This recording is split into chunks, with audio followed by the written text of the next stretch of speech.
ఎందుకంటే అందరూ చెప్పేశారు. అయితే ఇవాళ ఈ రౌండ్ టేబుల్ విషయం ఏదైతే ఉందో ఈ వేదిక నుంచి మనం గట్టిగా అందరం ప్రకటిద్దాము. తెలంగాణలో ప్రస్తుతం జరుగుతున్నది ఒక ప్రజా వ్యతిరేకమైన విధ్వంసకరమైన అభివృద్ధి నమూనా. ఈ సందేశాన్ని ఇక్కడున్న పత్రికల వాళ్ళందరూ కూడా గట్టిగా చెప్పాలని నేను కోరుతున్నాను.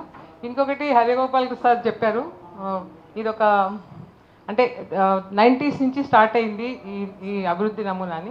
ఇప్పుడు ఒక పీక్కి వెళ్ళిపోయింది. ఇది ఏంటంటే ఇంకా దీనికి ఒక లాస్ట్ 10 years నుంచి అనుకోవచ్చు. సో దీనికి పోరాటం తప్ప ఇంకొక మందు లేదు, ప్రజా పోరాటం ఒకటే మందు. ఇంకొకటి కూడా చెప్పారు, పోలీసులు 3వ యుద్ధం సివిల్ సొసైటీ మీద చేస్తారని. సివిల్ సొసైటీ మీద యుద్ధం జరుగుతుంది. ఇవాళ పొద్దున 5 గంటల నుంచి సంధ్య వాళ్ళ ఇంటి ముందు పోలీసులు నిలబడ్డారు. ఆమె అందాల పోటీలను వ్యతిరేకించినందుకు ఇప్పటికీ కూడా వదిలిపెట్టట్లేదు ఆమెని. సో అదే నేను చెప్పేది ఏంటంటే 6 గ్యారెంటీల గురించే మాట్లాడుతున్నాము. 7వ గ్యారెంటీ గురించి రేవంత్ రెడ్డి చెప్పాడు, ప్రజాస్వామ్య పునరుద్ధీకరణ. దానికి డబ్బులు అవసరం లేదు. నన్ను కోస్తే డబ్బులు రావన్నాడు కదా. ప్రజాస్వామ్యాన్ని పునరుద్ధరించడానికి డబ్బులు అవసరం లేదు, దాన్ని అమలు చేయమని అడుగుదాం ఈ వేదిక నుంచి.